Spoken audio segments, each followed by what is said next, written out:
chew the fat and give you our gut reactions on all things pop culture, film, TV and theatre. We talk the legends in the creative industry and those on the rise.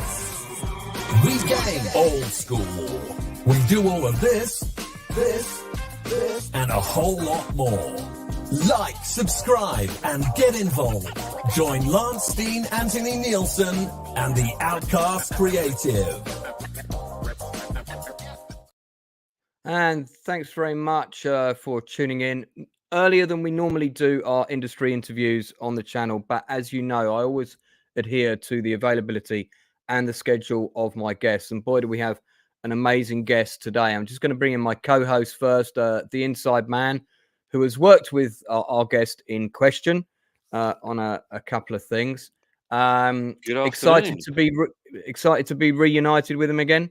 Very much so. Yeah, I've been looking forward to this for such a long time, and very fan. I can't tell you how absolutely thrilled I am. Our guest today has worked on an absolutely huge plethora of film and television productions, and these are just the ones that I know about. With some of the biggest names, both actors and directors in the industry. Some people credit him for many of film's success. He trained the actors behind the scenes on both Saving Private Ryan and Band of Brothers, which everybody will know I'm a huge fan of, and military history. World War II is very much my thing. He served also for his country in Vietnam. He's also written several books. I'll be adding the links for those later. Do check them out. They're available on Amazon.co.uk and Amazon.com. Don't forget to order them from Amazon.com if you're in the United States. Without any further delay, it's Captain Dale Dye. Thank you so much for joining us, sir. It's glad to be here. Thank you. Well, you're very welcome. I'm gonna dive straight in. I won't spend too much time talking about your military background. People can read that for themselves by diving on your very long Wikipedia page. Because of the nature of our channel, I want to focus on the film and television production stuff. Okay. Before we get into that, there's just a couple of questions I always ask each of my guests. Do you remember the first film that you saw on the big screen in the cinema? I think so. There was a small neighborhood theater in Cape Girardeau, Missouri, and it's Missouri. Sorry, it's that's where I'm from. And I remember seeing Treasure Island, the original version of Treasure Island. I loved it, and that one I think left me wide-eyed as a kid and deciding, boy, that's really something. If only I could somehow be involved in that. You, like all kids, I guess, you imagine yourself being that person, and I certainly did. What was the last film you saw on the big screen? I don't remember, and here's why. The COVID monster has just killed us, and it's killed the theater attendance in the United States and in the UK. It has. It's hard for me to remember the last time. I'm fortunately, like a lot of people in showbiz, I've got a big audio video set up in my home here in Texas, and for the most part, I see screeners and things like that. Sure. On rather than going to the theater, which is hard for us to do here. What would you say is the last film of recent times that you watched on your home setup that you went, wow, that's a good one. That's really good. I don't know. I see so many of them that I just can't call. Could it be Oppenheimer? Would Oppenheimer be up there? Well, I certainly saw Oppenheimer, and it's a good film. I think I was a little underwhelmed. I think you have the same opinion on it as I do. I liked it, but I wasn't as impressed as everybody else. I spent 3.5 hours trying to digest Murders of the Flower Moon, or Killers of the Flower Moon. Killers of the Flower Moon, yeah. And it was an interesting story, and certainly had some great actors in it. Band of Brothers, which you were the last one I can remember seeing full length. Sure. Band of Brothers, which you worked on, is what I would call groundbreaking television. It was a groundbreaking show in many ways. Aside from that, is there another television series that you've watched in the last 20 or 30 years that you've also said, wow, that's good, that's told that story well? Is there something that sticks in your mind? Well, I love Breaking Bad. I thought that was Oh, terrific. Yeah. Good choice, Captain Dye. It's the Yeah. format. I mean, the format allows you to relate to the characters and to follow the story, and it gets you anxious to see the next version, the next episode. So I'm a big fan of the format. I'm watching right now. I'm watching Colin Farrell in Sugar, which I'm becoming. I know Colin, so it's from Alexander. Yep. Yeah. So it's always fun for me to watch guys that I know and have trained or have been around and see them succeed. Colin has certainly had a huge career, and I think the first time I ever saw him was In Bruges, which is another great film. Yeah. And I saw that in the Fantastic cinema. movie. Yeah. and he then was I saw the Banshees of Inisherin, I guess, was him. And now I'm watching him in Sugar. So that's what I've been doing lately. Yeah, he was pretty good in Heart's War, actually, which I thought was quite an underrated little movie. So let's talk about the beginnings of your career, because I saw a film, quite a small budget movie, but I thought it was pretty good. And I remember sitting there with this would have been my very first girlfriend, and I remember turning to her and saying, the military scenes in this movie are actually really good. It feels like they got the real army to turn up. Little did I know that this would have been your first credit on IMDb. And here is the vinyl soundtrack to Invaders from Mars. I still have in my possession. I saw this on the big screen at a Canon cinema in London when they just bought all the cinemas in London. Good Lord, hold on to that. It'll become an heirloom. Yeah, I should get you to sign this. If we get to meet in person, I'm going to get you to sign this. You bet. But do you know what? And the music for the scenes with the military, it's very dramatic, and I remember, they're firing various weapons, and it all seemed very technically correct to me. And that's where you started. Was the actual army involved in that shoot? No. What it was, I had been a fan of Heinlein's book for the longest time. It's something I carried around in my rucksack when I was on active duty to read when I had time. And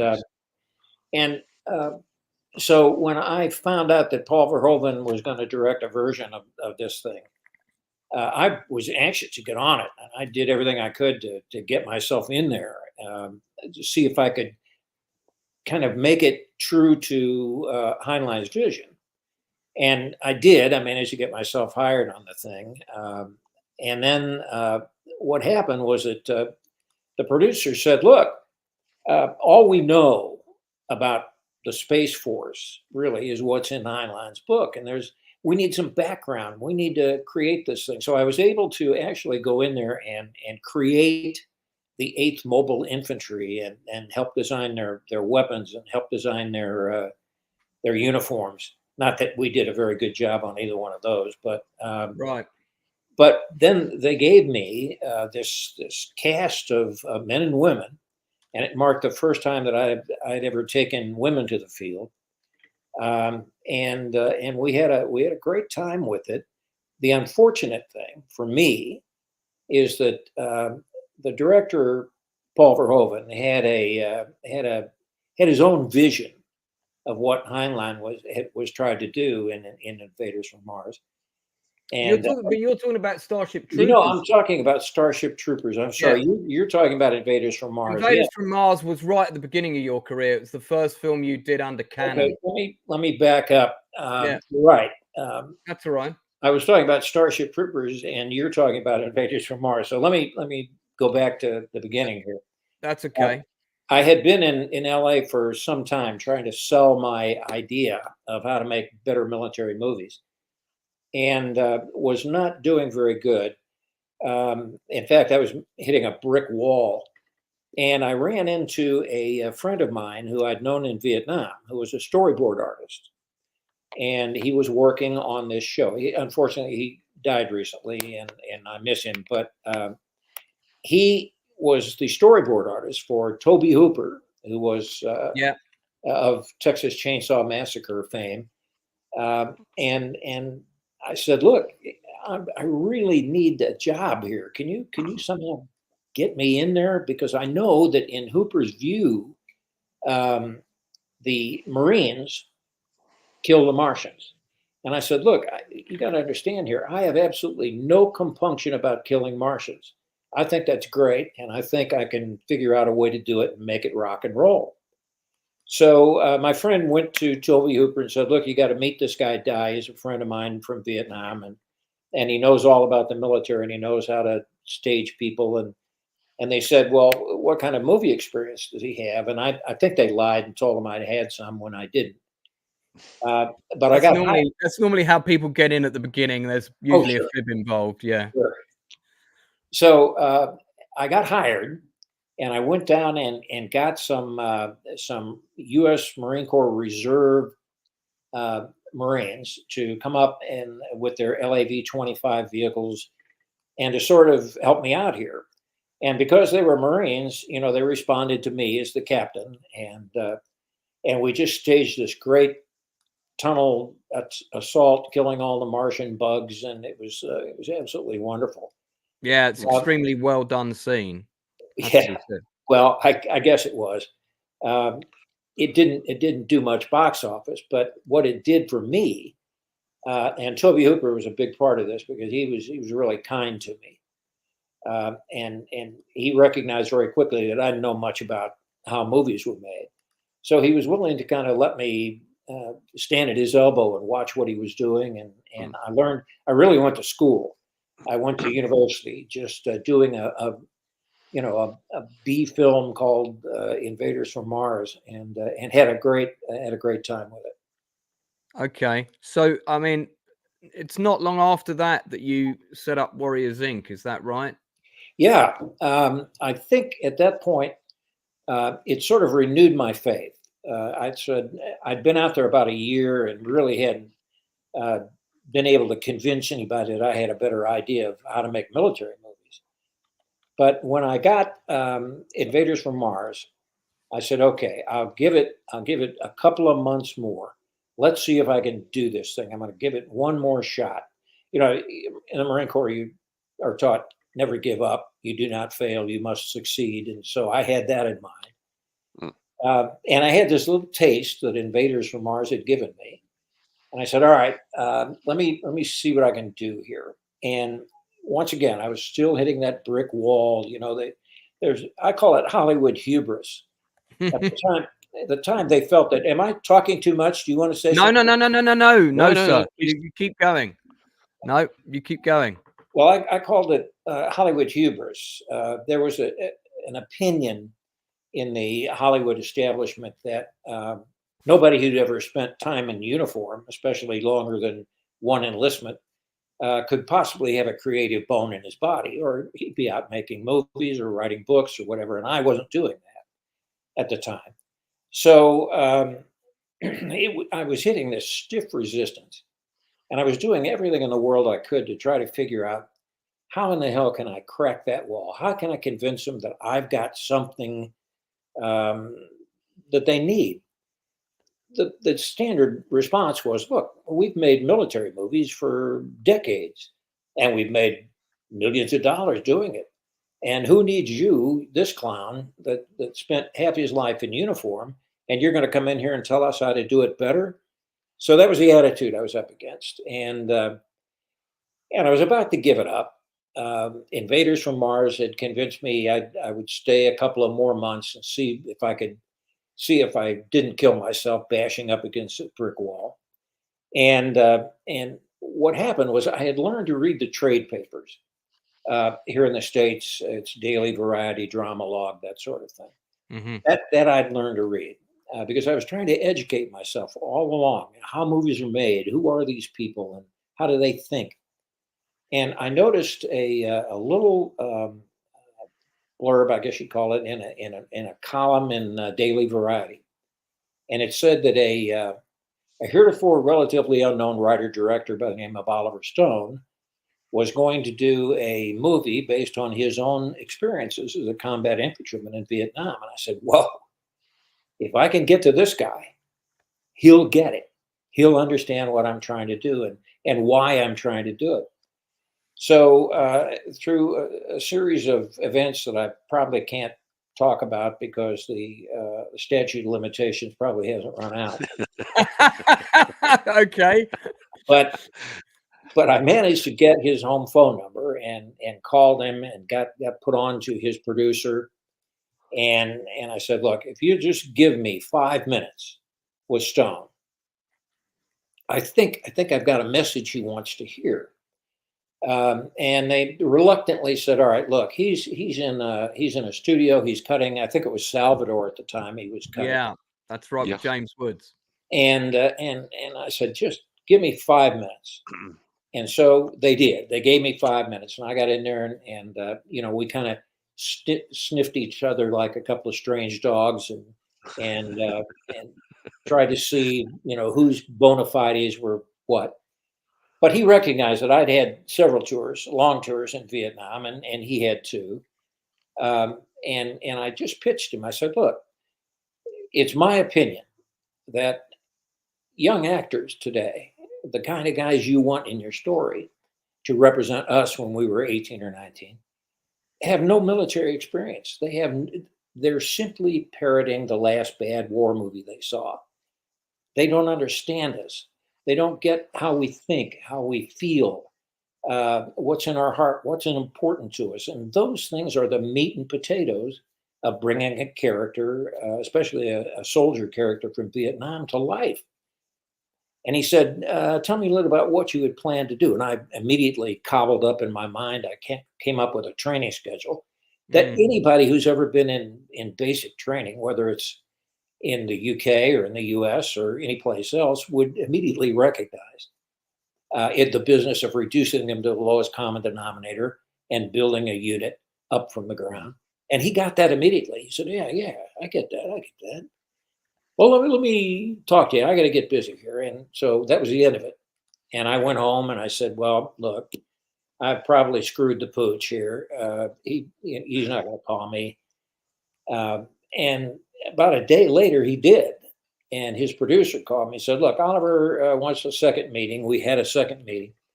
And after that meeting, when we sort of explored each other a little more in depth, and he got the impression that I was a creative guy while I was at it. He said, all right, here's the deal. I'm going to give you 33 actors. And at that point, they were relatively unknowns. I mean, I had Tom Berenger, Willem Dafoe, Forrest Whitaker, Johnny Depp, names that you would know now. I think Matt Dillon was in there. Was it Yeah, Kevin Dillon, maybe? Might have been the younger Dillon brother. I forget now. Yeah, I can't remember really, but and Charlie Sheen, and he said, we're gonna take you, we're gonna give you these actors, and we're gonna give you 3 weeks, and you're going to the mountains of the Philippines. And I said, oh, thank God, because I had been stationed in the Philippines and I knew the territory, I knew how to do this in the jungle. Right. You take them for 3 weeks, absolutely no contact with the outside world. No cell phones, no contact. I don't want them to see anybody but you and your guys. I said, okay, got it. And at that point, I knew I had it. I had my chance. I better not screw this up. Right. And so I took them for 3 weeks, and they lived in the jungle for those 3 weeks, just as we did when we were young men in Vietnam. I mean, they slept in holes that they dug. They ate rations maybe twice a day if they didn't piss me off that day. And and in general, we put them through everything we could. So they knew what exhaustion was when they came. They would sleep 2 hours a night maybe. And after 3 weeks, when I brought them down out of the jungles, and Stone saw them for the first time, he said, "Ooh, they're us." I said, "Yep, they are." And the upshot of all of that is that two things happened. Really, I realized at that point that my method was more than madness, that I Yeah. could do this and I could refine this and apply it to any military film, which I later did. But the big thing was that that year we won 4 Academy Awards, including Best Picture and Best Director for Oliver.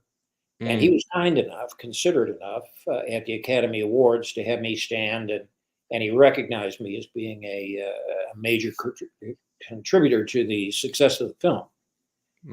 And at that point, all those people who were throwing me off the lots and refusing to talk to me were calling and saying, "Hey, we've got this project." So that was the beginning. And then, of course, I expanded and developed Warriors Incorporated to be what it is today. It's now Warriors Global. Okay. Did you have any of the actors on that cast try and escape during that 3 weeks, or kind of quit? Did anyone quit on you in that 3 weeks? Escape to where? They had Well, no place I mean, to go. yeah, I suppose that's part of my question, but They were captive, and that's what just like you're captive if you enlist in the military. I mean, yeah, that's it. You're not going anywhere, and very quickly. none of them walked off the picture. None of them quit. Oh, certainly not. Now, Good. that's not to say I found out later.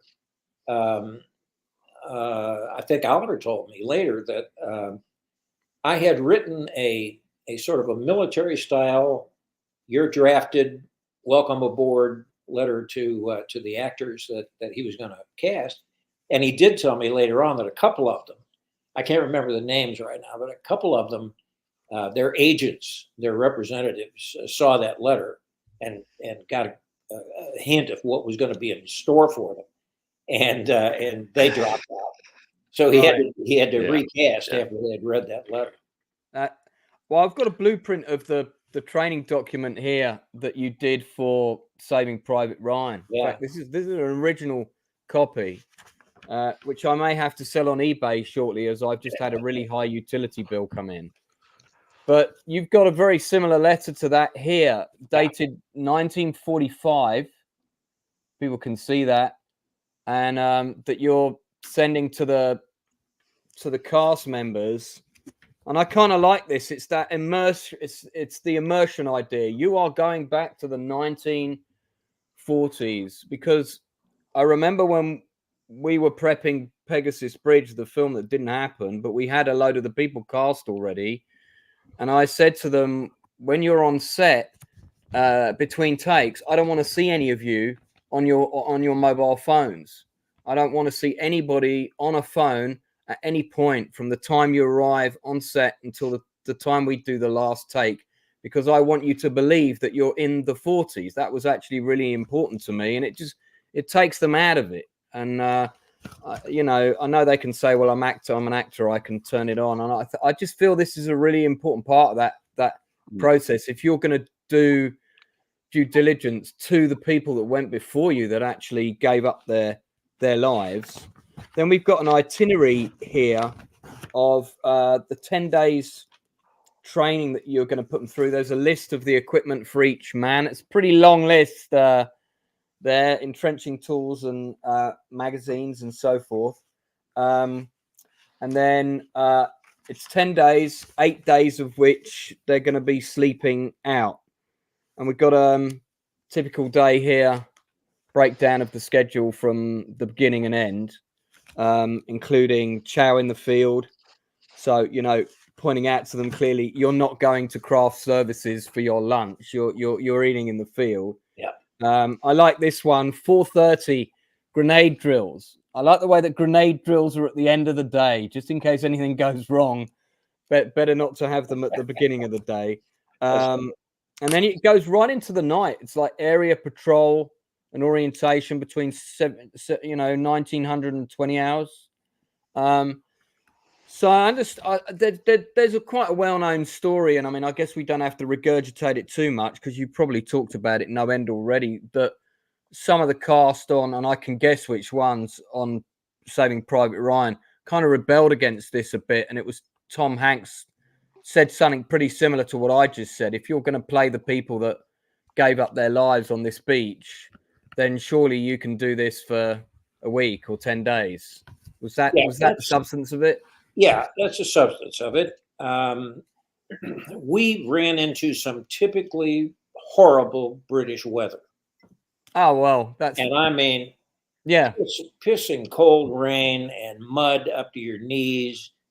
And, I'm used to that stuff, and my guys are used to that stuff, but they weren't. And, we had sleeping 2 men to a pup, what we call a pup tent, or a little shelter half. And they were miserable, and everybody was saying, I think we've learned all we're going to learn. We don't need this, and I'm afraid we're going to get sick and all that sort of thing. And they didn't bring this to me, Mhm. and I understand why, because I have very little patience for that kind of crap. Uh, Yeah. and but they did bring it to Tom, who was playing Captain Miller, the leader of the patrol that goes after Ryan, and he came to me and he said, "Look, I've talked to Spielberg." And I said, "Well, how'd you do that?" And he said, "Well, there was this one of the assistant directors brought a phone out to me or something." I said, "Okay, and what did he have to say?" And he said, "Well, he said it's up to me to talk to you and see what you want to do." And I said, "Tom, look, I'm here to train these people, train you and these people, because I believe, and I think you believe, that this is an opportunity to honor, to shed some light Mhm. on people who don't normally get this sort of Hollywood treatment. So I think we owe it to ourselves to do it right. And to do it right, we've got to learn it. We've got to live it." And he said, "I get that. Let me see what I can do." So suddenly, I'm standing off to the side somewhere, and he gathers the cast around him, and there's some discussion going on. And I can see him sort of formulating what he wants to say. And I sidled over toward it to see what he was saying. And I was really proud of him, because he was saying Mhm. just that. He was saying, "Look, we have this one Yeah. opportunity in our lives as actors to do it right, to bring to the stage, to bring to the screen um, the heroic and the heroism and the selflessness of the people that we're portraying. And in order to do that, we damn sure ought to do it right." Now, is it going to be uncomfortable? Yeah, it's going to be uncomfortable. Is it miserable? Yeah, it's miserable. But we owe it to them. We owe it to them to take this chance. And for all intents and purposes, it was a tempest in a teapot, and it blew over. Of Mm. course, the press and the blog weenies got a hold of it, and suddenly it was the, the mutiny of the Yeah, green sure. mutiny, and it wasn't May, that at all. may I just ask, sir, when you formulate these plans, these training regimes for each movie, um, I'm assuming that each of those are historically researched to the nth degree. For example, Alexander, so everything is period accurate. Is would I be correct in assuming that? Yes, absolutely. And look, one of the biggest jobs I have. I don't use the term military technical advisor, and I never have. I hate it. Mm, Um, I'm a military advisor. Yes, that I am. yeah, Um, but you have to do exhaustive research, and your yeah, research can't be limited to just your own personal experience. You have to know the gamut, yeah. from the Peloponnesian Wars to Star Wars. You have to know the Mm, inside and outs of every military service. And so, when I do one of these training schedules that you refer to, yeah, I do exhaustive research, and I wish I could show you. We're not in my office right now. We're in the dining room library, but I have, I think, 11, last count, about 11 or 1200 volumes, and some of them wow. are absolutely the most esoteric, eclectic things you've ever seen, such as drill manuals from 1927 or 1847. Yeah, Right. Uh, and I study those things. Believe it or not, that's what I do. yeah. And so when I'm preparing a training schedule, I refer to what the subjects or the soldiers involved would have known or would have been taught, and I design it that way. That and the business of being a leader. I mean, I've led men in one form or another all my life, and so you have to be an amateur psychologist. You have to know where the buttons are and how to push them. So I combine that with what I need to convey to them through training, and that's how we come up with this training schedule. I do But think I think also being a historian, I think yeah. you know, I think you have to have a you know a fairly high understanding of historical events. You know, not necessarily just the wars Well, look, themselves, the I conflicts don't know a themselves. professional soldier of any nationality that isn't an amateur historian, Hmm. because it's as true as can be that you have to know history to avoid Yeah, repeating the mistakes therein, Yeah. absolutely. Yeah. and Very to true. to magnify and build on the successes therein. So I think, yeah, absolutely, history is vital, and I read it constantly and pay attention to it. I think what I've noticed with any film that you're involved in is there's always a sense of authenticity to any of the military scenes. And I want to pick up on a couple of my favorite films of all time. I mean, both of these films will be in my top 20 movies of all time. I think there's probably about 5 of yours in there in total. One of these would be JFK, Yeah. and the other one would be Last of the Mohicans.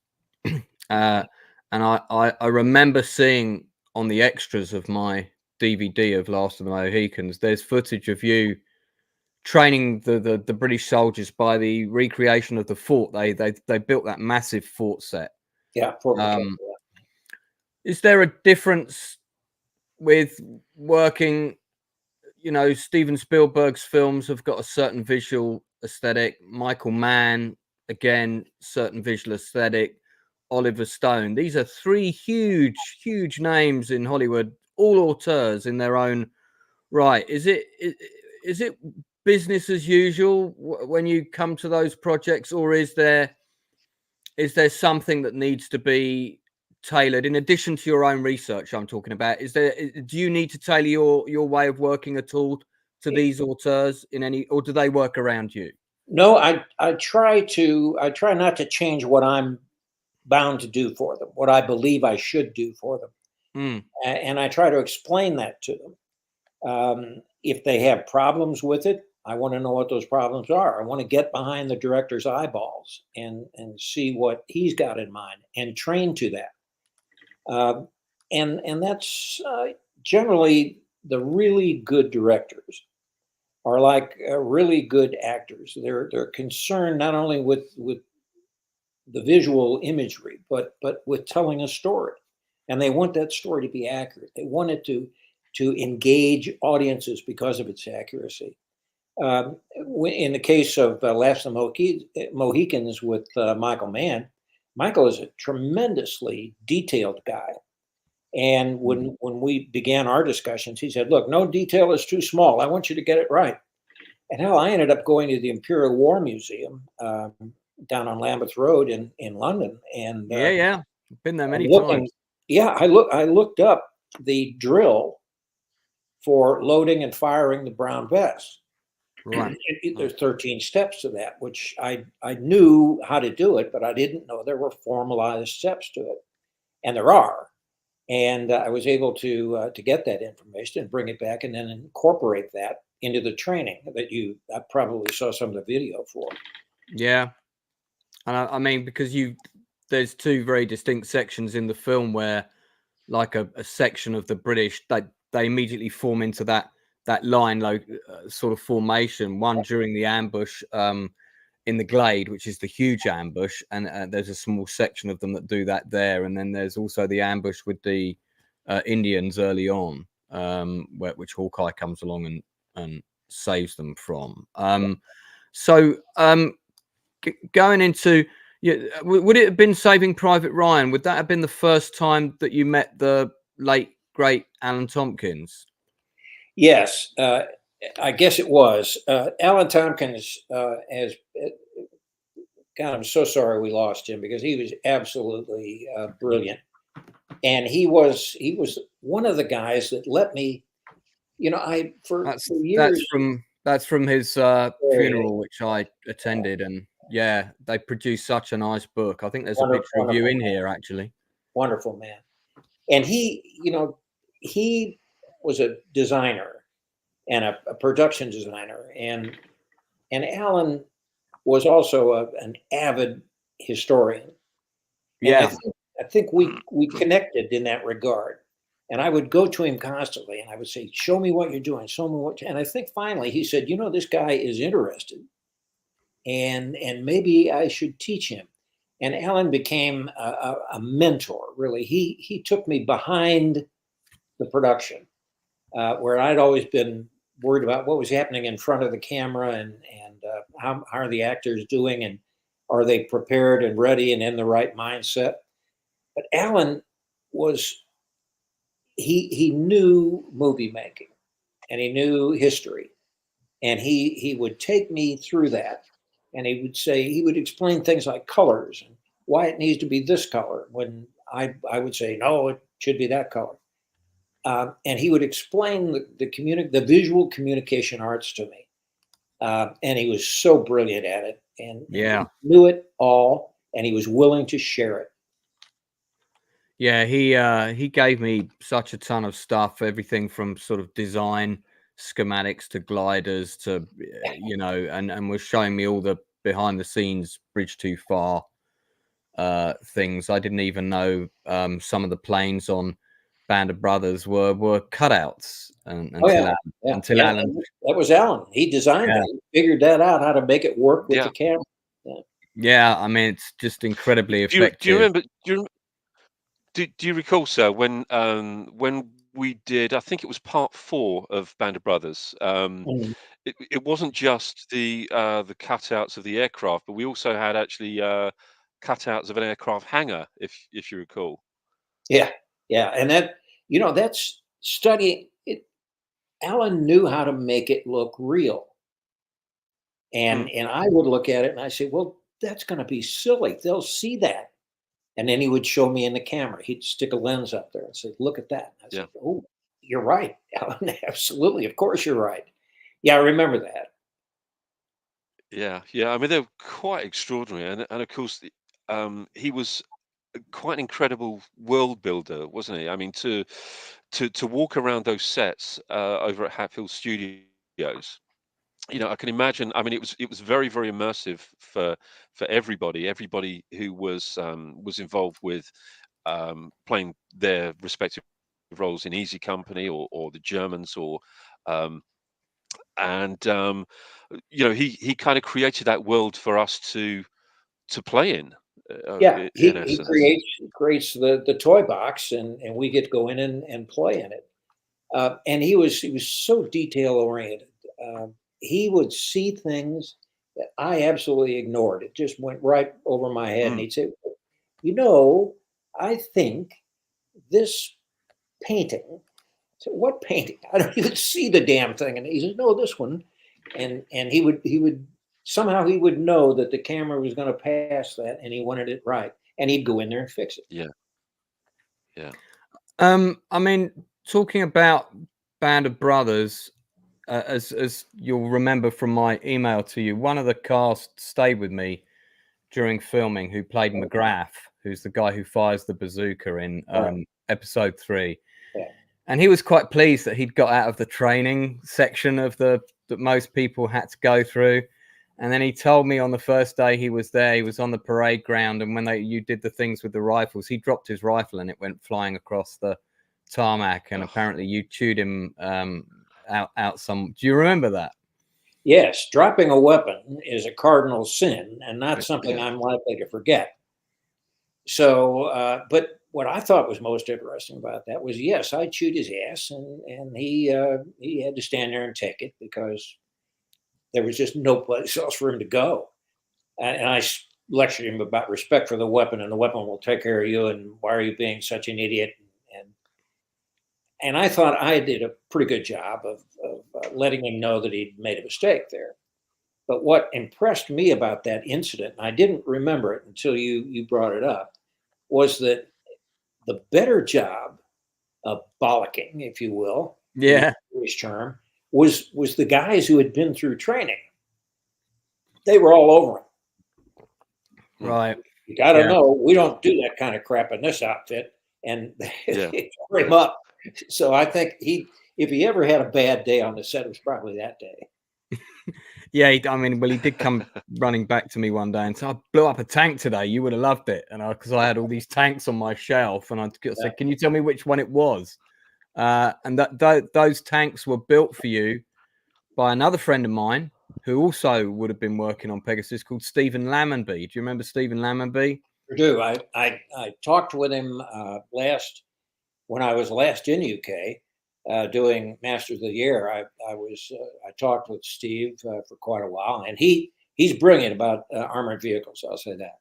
Yeah, he does know his stuff. He's restoring an old Stug at the minute, and he managed to retrieve one of Rommel's original unique vehicles for me as well. So this might, from Band of Brothers, this might be a good time to talk about your own project, which, you know, much like some of my own, has been stuck in what we know in the film industry as development hell for those people listening.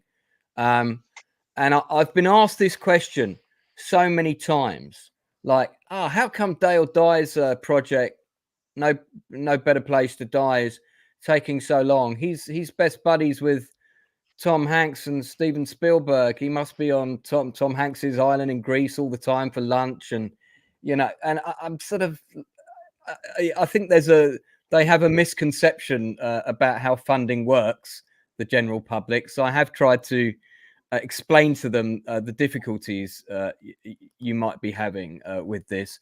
But do you want to tell us a bit more about it? I know that the decision's been made to develop it into a television series, which I think is great. Is this going to be Band of Brothers, but for the 82nd now, or is it still going to just be Normandy, or what? Well, that actually it was the pissing and moaning of the 82nd Airborne about us singling out and doing everything for the 101st. Yeah, that got me thinking about it. And then as I guess I've made many trips to Normandy, and I knew people over there, and I knew the tour guides and all that sort of thing. And I got interested in the story of the defense at Lafayette Bridge, the bridge over the Meurthe. And I began to read about it, and I began to think about it.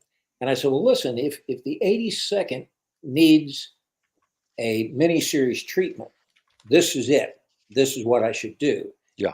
And so I began to develop the script. I wrote the script. Tom Hanks came aboard to be an executive producer, which frankly got the script read a couple of times, but under no circumstances just having Tom Hanks around going to sell your script. No, because you're looking at $30 to $50 million here, and a guy who's relatively unknown who wrote it and wants to direct it. So we shopped it around every place I could think of. I mean, we had tried to attach actors, and we ended up, there were producers telling us, well, look, if you just attach an A-list actor to No Better Place to Die. Yeah, I've heard all this myself. Oh, sure, absolutely. And the conundrum is, you've got to have money to secure the actor. Yeah, you got to have the actor to secure the money. So you're in this showbiz circle, as you say, at development hell. Yeah, and we were in and out of that for I guess 10 years, and I was off on other projects, and Tom was off on other projects. You got to pay the bills. So that's somebody saying that they loved your DVD commentary on Platoon. Okay. Sorry, it popped up in front of my eyes. Offered a great contrast to Oliver Stone's as a grunt. Don't worry, I'll read out any of these that are relevant. Right. So it got into that development hell, And we just couldn't get it done. And I rewrote it, and I rewrote it, and I rewrote it. I even wrote it for specific actors that we were trying to get to see if I could juice their part a little bit and get them involved. Yeah. And of course, they say, "Sure, I'll be involved. How much money you got?" Well, wait a minute. I need you to get the money, and that's the development hell you're talking about. So what's happened? It's quite. It's quite. Sorry, I beg your pardon, sir. No, it's all right. Go ahead. You probably got. Yeah, I was going to say it's quite an extraordinary story. It's a rather huge story, isn't it? I mean, there are so many incredible individual actions within the story of No Better Place to Die. Yeah, it is. It's how difficult would it have been to have condensed such an enormous story into 120, maybe 100 and 200 minutes. How difficult was that to have condensed that story into your initial script? Well, that's what makes you a dramatist. You've got to know how to focus onto those particular elements, and those elements have to be conducive and supportive of the story that you're telling. And you have to take some of them, which are great little details, and just get rid of them because you don't have time to do it.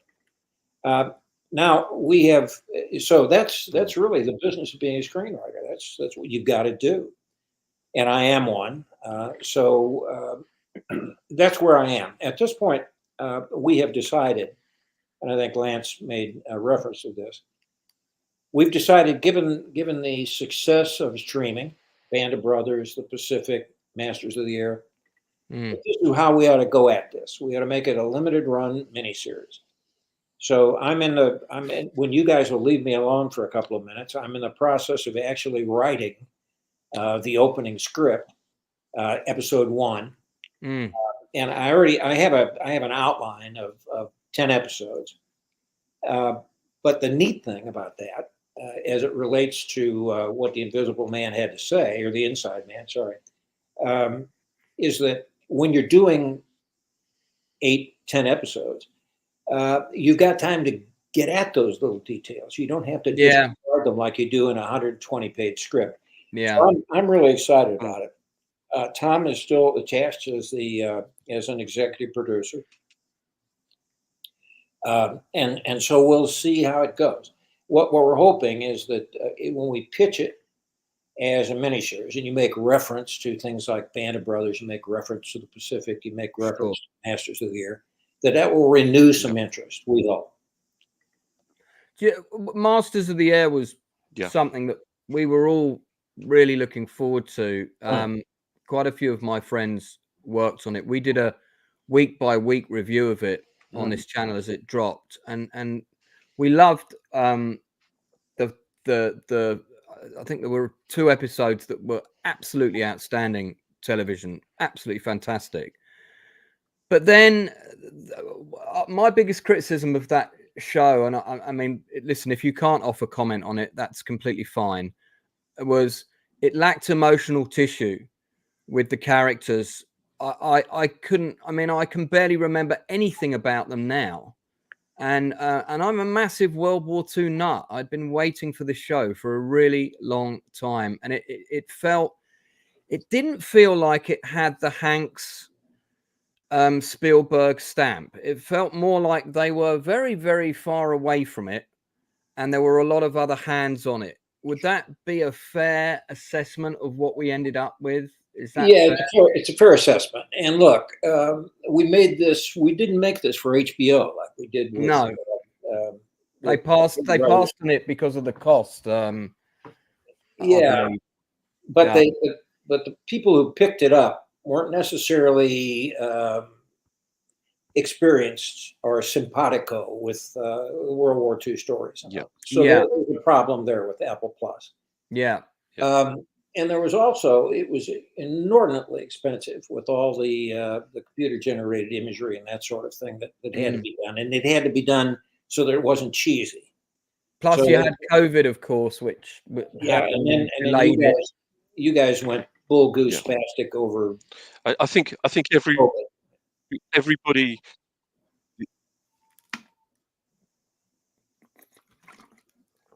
Carry on, Captain. You hadn't finished your answer. Yeah. So I think there were some problems, and we knew going in that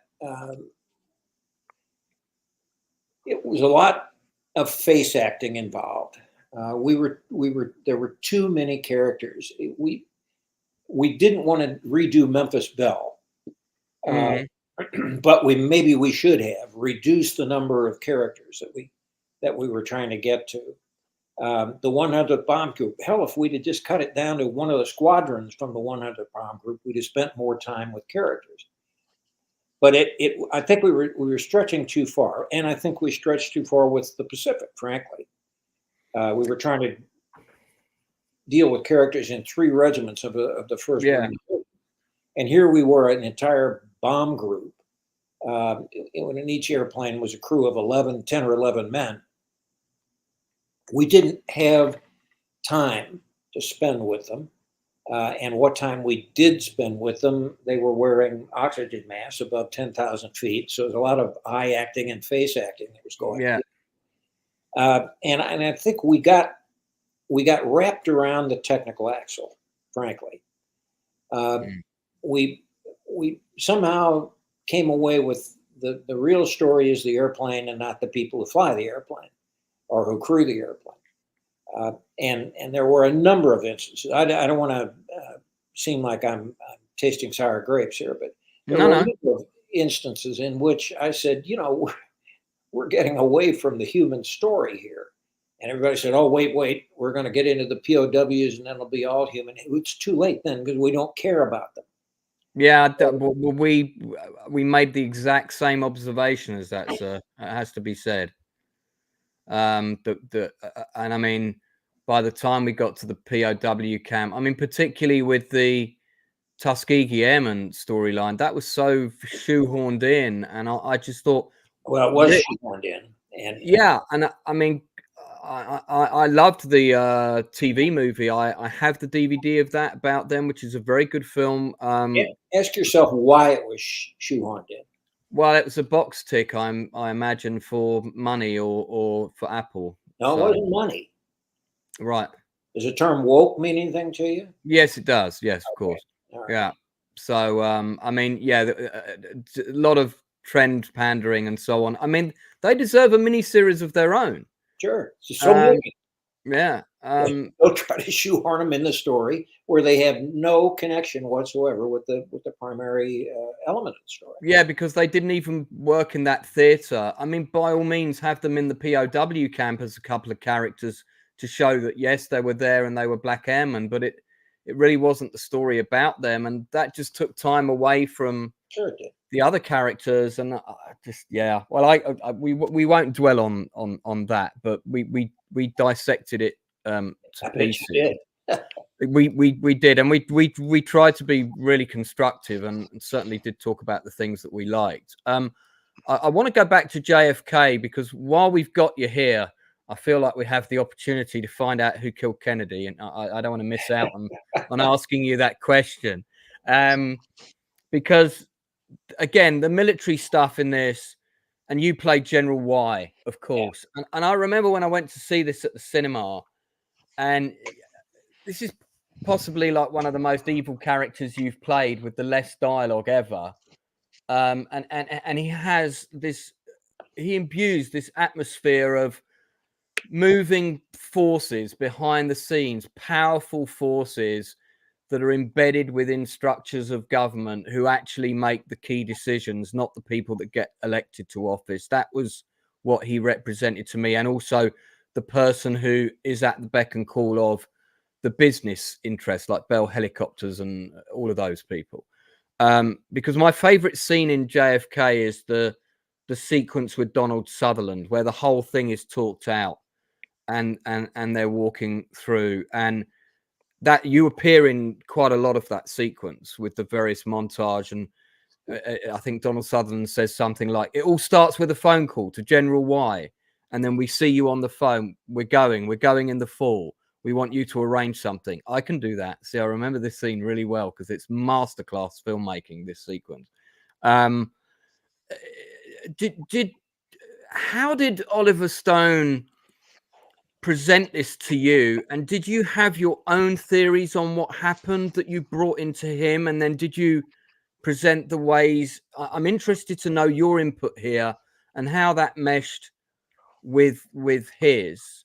And that ties into a question that someone asked earlier that I'll bring up afterwards. But Look, can you I think Oliver saw me as a classic example of the military-industrial complex, right? and that's the reason he kind of cast me in that role. But I was there during the whole production and trained some of the actors, Gary Oldman and others. But look, yes, I have my own opinions. I think every American, certainly every American of my advanced age, has their opinions about what happened with President Kennedy in Dallas, Mm. and certainly Oliver did. But I think he was provoking. He was poking that snake with a stick Yeah. to see what kind of reaction he could get. Look, I don't think we'll ever know the real truth. Oliver certainly doesn't buy into the eventual congressional investigation report that it was a single shooter and that sort of, and Lee Harvey Oswald. I don't think anybody buys into that. Well, I haven't spoken to one person who believes that. Clearly, congressional investigators did. I don't hang out with those very often. It has to be said, but yeah, no, sure. Or they were told to say that. I mean, what's your thoughts? I think the question will never be satisfactorily answered. I think there are conspiracy theorists on both sides of the Atlantic that believe one thing or another. Mm. I think it's difficult to imagine that a limp weenie like Lee Harvey Oswald is going to come up with this and pull it all off on his own, and so on and so forth. I think there is blame, there is conspiracy to be spread around. I think the Cuban 2506 Brigade, the people who were pissed off at JFK because of the failed attempt at the Bay of Pigs, the Cuban mafioso out of Miami. I think there were enough people who wanted the president, our JFK at the time, who really wanted him eliminated in one way or another, to be involved, whether it's no matter how peripherally, in pushing a guy like Oswald toward doing what he did. Yeah, I get where you're going with that. I mean, there's got to be a huge contrast between working on something like JFK and it's not long after that. And it's funny enough, I saw both of these movies in the same cinema in Leicester Square. We couldn't be talking more contrast. But you also worked on Under Siege. And I'm guessing your main involvement would have been the kind of the special forces, ex-special forces guys that are working under Tommy Lee Jones's character, as well as the fact that you were in the film. You played the old boss of Casey Riseback. But I sensed your involvement with the portrayal of the soldiers on screen. Am I right in that? I had a little involvement in it. I was mainly just an actor. Okay. But because of my background and so on and so forth, they would constantly come to me and ask me about this, that, the other sort of thing. I was not formally the military advisor on the thing, but I certainly did that kind of work with them every day on set. But I played Captain Garza, who was really, it was an interesting role for me. I got to be the most typecast guy in Hollywood. Yeah, true. So anything I can do that stretches me a little bit, I love it. And certainly that. And it was also kind of the beginning. I had done one other movie called Blue Sky with Tommy Lee Jones. And we became pals. He's a fellow Texan now. And I guess I've done a handful, maybe half a dozen movies with him where I play his sidekick or someone like that, or his commanding officer, or we have a relationship of some sort. But that was the beginning of it. Was Under Siege or Blue Sky. What was it like working with Steven Seagal? I've heard lots of stories. Look, I'm not in the business of peeing on people's parade. I guess more where I was coming from was, I know where you're coming from, and no, was he military proficient? Would he spend time training with weapons with you and that kind of thing, or did he know his stuff when it came to weaponry? I think that was beneath him. He Oh. he thought it was. He is a karate guy, and has some expertise in that sort of thing, and he certainly used it, especially in the fight between he and Tommy Lee Jones. Yeah, that's a good fight. Which was a spectacular thing to watch, choreographed.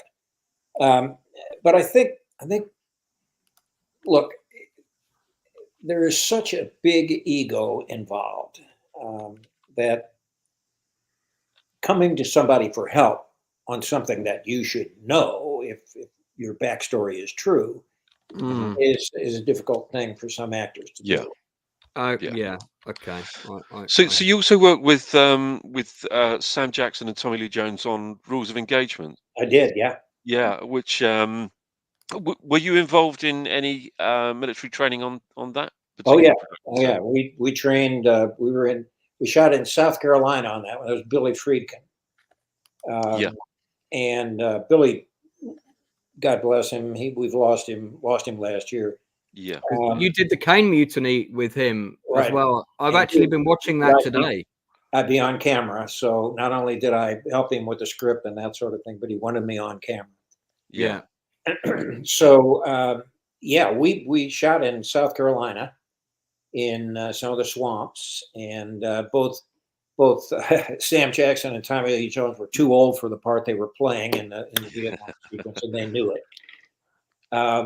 But yeah, we trained. I think we were about 10 or 11 days living out on a swamp in a swamp in South Carolina, getting that ready to go.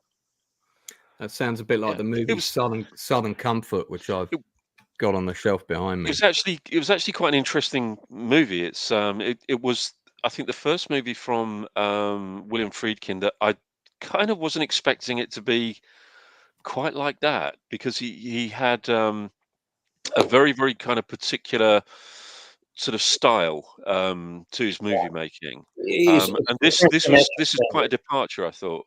Yeah, you expect to see the French Connection in the military. Billy's was eclectic. He was interested in all kinds of things. Yeah, and he's difficult to get behind his eyeballs sometimes to see what's happening inside his head. So the best thing with a guy that I'm sure like him is simply to go with it, and eventually you'll learn something, and that's what we did. With Rules of Engagement. I mean, I loved it. I thought it was a great film. I really, really enjoyed it. But it's correct me if I'm wrong, sir, but is Sergeant Mack in this? I think he's on the roof scene, I think, in Was Is That? Yeah, that's probably, yes, he was. Yes, you're right. That's one of your guys from Warriors Global who helps train everybody. One of my cadre guys, right? Yeah. I think one of the better films that you've worked on that I don't think gets enough, doesn't get talked about enough, is The Great Raid. I loved it, and John Dahl directed. Yeah. One of the reasons I got to see this was I happened to be in Los Angeles the week that it was released on DVD, and I'd never even heard of it because it didn't get a release in the UK, not in the big screen. And I thought, well, this looks good. And took it back, and I was, you sometimes you get back and you think this might be a dud, but I looked at the cast and I looked at the people behind it. I thought this has got to be a good film, and it is. It's a superb telling of. I think it's the first official operation of the Rangers in the Pacific, or is that right? The 5th Ranger Regiment was in the Pacific. The second and fourth were over in Europe. And so we had a terrific time with that. John Dahl, brilliant young director who had done Rounders with Matt Damon and a number of others. Yeah. And we shot on the Gold Coast in Australia. And it was just was a great experience all the way around. We didn't have a whole lot of name actors. But what we did have, John Dahl gave me carte blanche to train them up to that standard. And we were out in the Numinbah Valley in North Queensland and trained them up there, and then brought them to the Gold Coast and shot. So it was a great experience and a great story that really needed to be told. But we were making it for Miramax and the Weinstein brothers milieu at that time. Yeah. And they were just tighter than a popcorn fart. I mean, they were. You couldn't get money out of these guys. And yeah, I've heard that about them. Well, and then they decided that since there weren't any big names in it, Jimmy Franco, that there wasn't anything that they could really hang their publicity gold-plated hat on.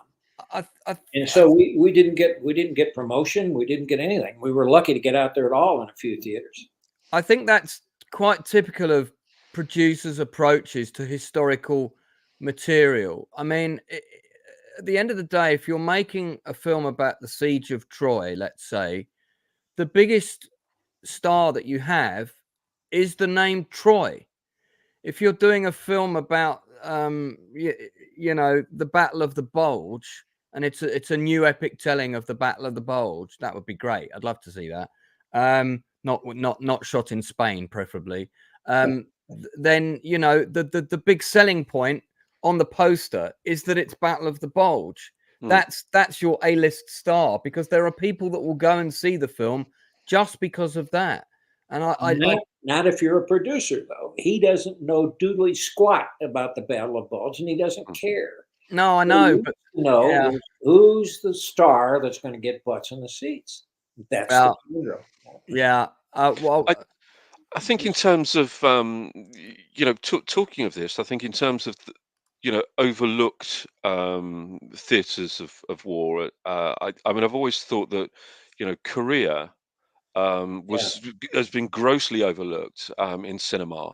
You bet. But also the Mediterranean campaign, I think, in across North Africa, Sicily, and Italy. I think that's also that particular theatre of operation in the Second World War has been overlooked. But Korea, in particular, I don't think we've ever really seen anything. No, and look, that's why it's called the Forgotten War. I mean, I wrote a book, I think a year ago on it, which has done good business, called Korean Odyssey, the story of one Marine rifle company in the Forgotten War. And frankly, I did that because I agree with you that it's been underserved. And the story is, to me, very personal, because when I was first enlisted in the Marine Corps, and people were teaching me about how to be a Marine, a lot of them were Korean War vets. A lot of them were guys who had served at the Frozen Chosin Reservoir and at the Pusan Perimeter and the Naktung Bulge and the Incheon invasion. That one, that's the book. And so I wanted that story to be told, and I think eventually I'll get it told on screen as well as on the book. Look, I would love it if I could get people to read, but we have raised a generation of young people in the UK and the US and Europe, Western Europe, and around the world who are just glued to phones and that sort of thing. And it's very difficult to get them to read anything. Yeah. Well, we're lucky if we can get them to watch a whole film these days. I'm conscious of the time, and we've got a couple of questions in the chat, so I'm gonna jump in with those.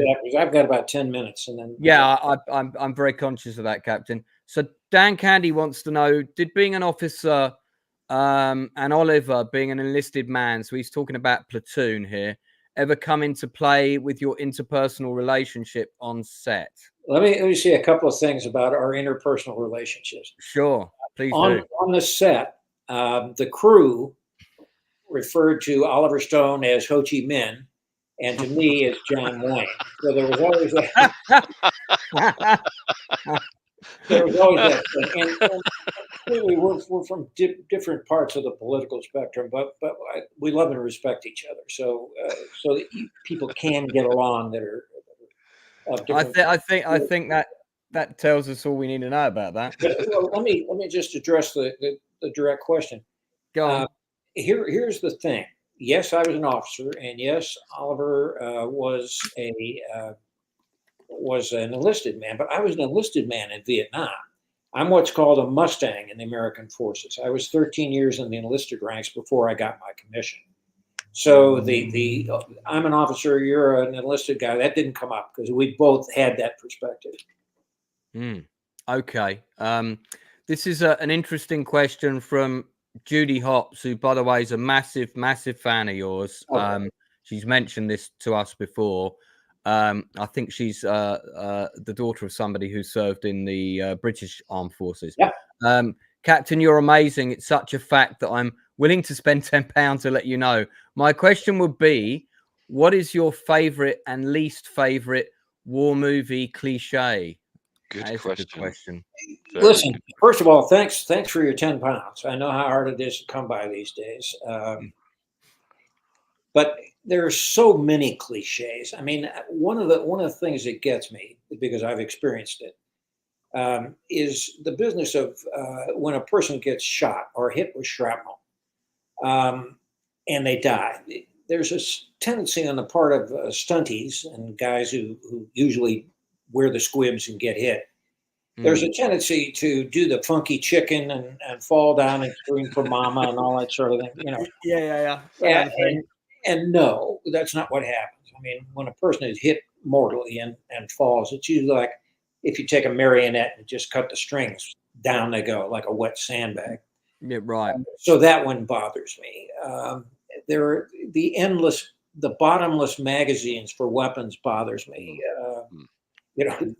Frankly, there's a finite amount of ammunition that comes in a magazine that you put into the weapon and fire.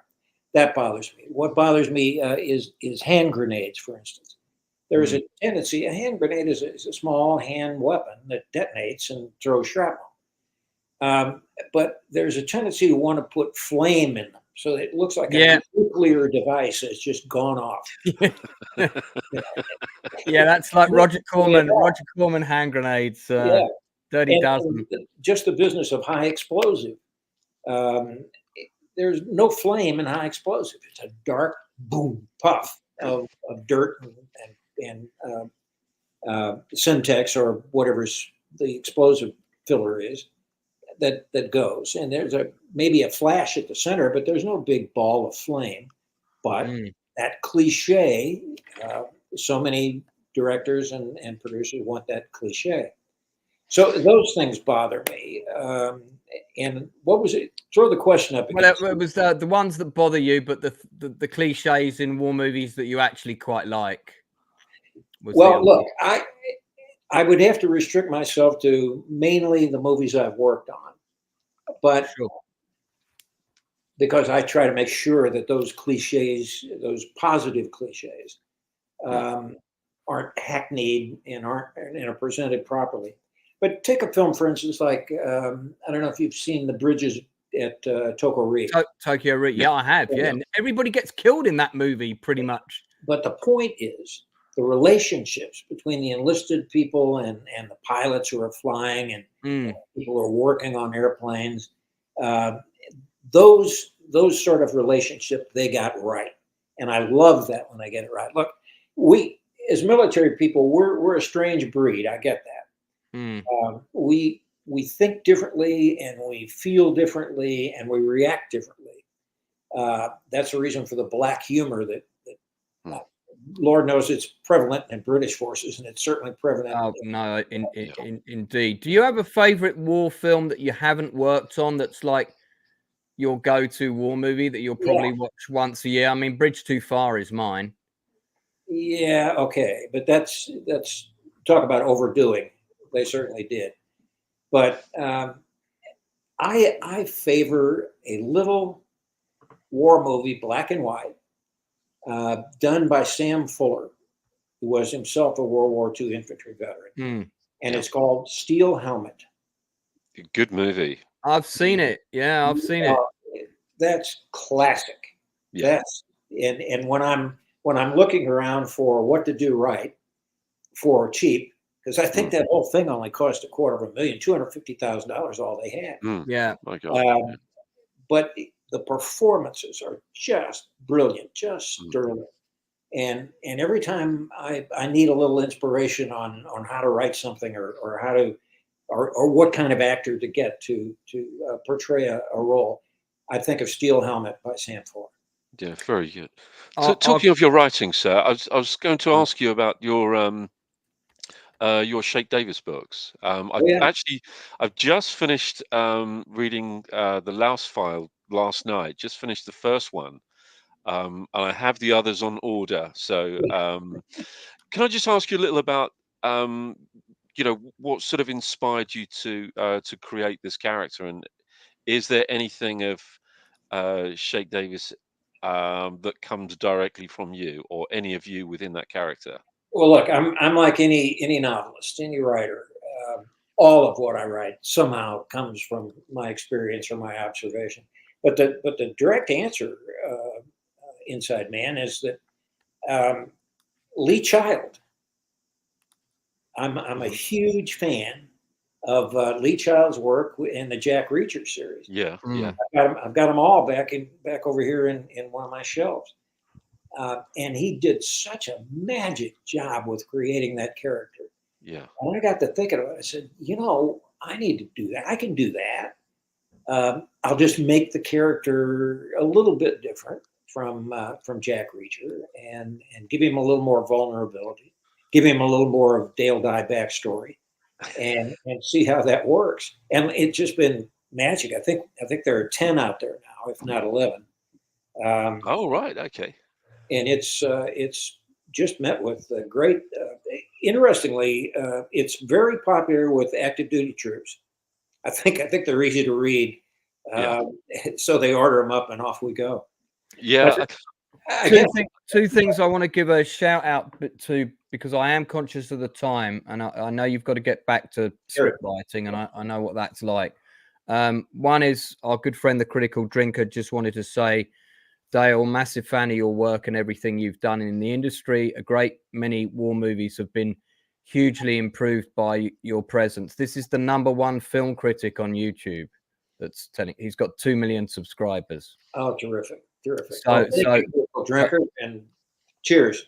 This is the man who will have you on to talk about No Better Place to Die when it's happening, and we'll review it on his channel. Trust me on that. I also wanted to give. I'm wearing a hat by a company called 9 Line. Yep. And one of the reasons I support them is that they specifically employ ex-servicemen. I don't know if you've heard of them, but they make clothing for men and women, and all of the people that work for 9 Line are ex-servicemen. Yeah, I admire that outfit very much. Oh, they'll be pleased to hear that. I take it that's with Warriors Inc., which must be quite a big company now. That must be something you're imbuing there. Are you? Yeah, two things.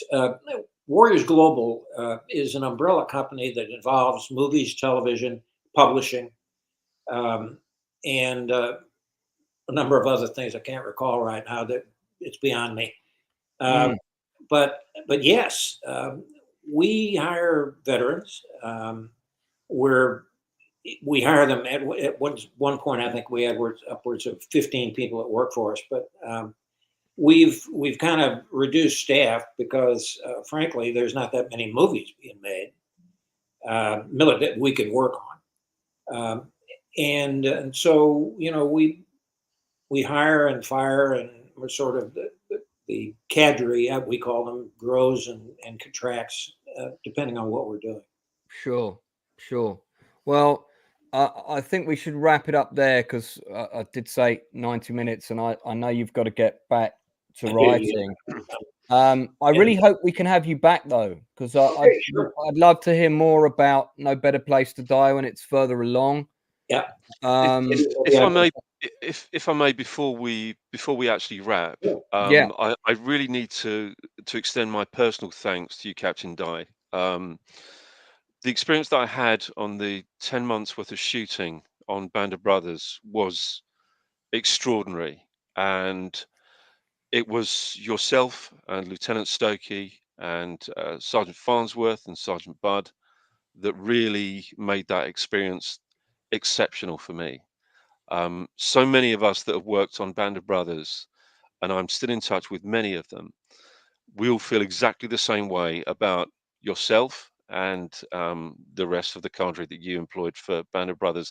We would never have had the experience that we had if it wasn't for you, and everything that you brought to the production itself. But the experience that we had personally with you as well means a great deal to us.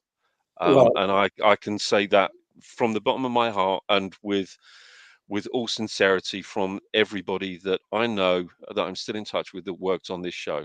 So thank you so much. Well, you're most welcome. We do it for people like you. And frankly, hearing that sort of thing to me is my Academy Award. There's my Oscar right there. So thank you very much. Oh, well, we aim to do what we can on the Outcast Creative Channel. So I'm pleased we could make that happen. I'll just further extend that thanks on behalf of filmmakers and aspiring filmmakers everywhere.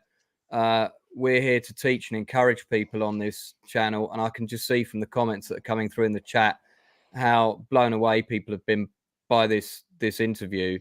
It's inspiring for them. It's inspiring for me, and you set a standard of quality really from Band of Brothers onwards for television that has rarely been matched. And I think it's a blueprint for others to follow. There are other great military advisors out there. We've had a couple of them on the channel, but everybody knows that the benchmark of it really in the industry did start with you. And I'm glad you banged on those doors, and I'm glad you were a pain in the arse, and I'm glad you didn't take no for an answer, and you carried your military mantra to not give up, because look at the impact it's had on cinema and television history. It's vast, and your personal contribution to film and cinema is huge, and I don't think anyone should ever underestimate that. And yeah, you're right, if anyone does deserve an Oscar for their contribution, an honorary Oscar, it's you, Captain. So thank you very much, Lance. It's very kind. Well, on that note then, on behalf of myself and the Inside Man, thank you to Captain Di for coming on the Outcast Creative Channel. Thanks for everybody for chipping in. We will be back on Tuesday with the regular program, and I'll also, there's other interviews coming up, but I'll tell you about those another time. Until then, make sure you stay in touch with the people that you care about. Don't forget to tell them that you love them. Pick up the phone and give them a call from time to time. Don't just send people a text, they appreciate that. And until then, we'll speak to you all again real soon.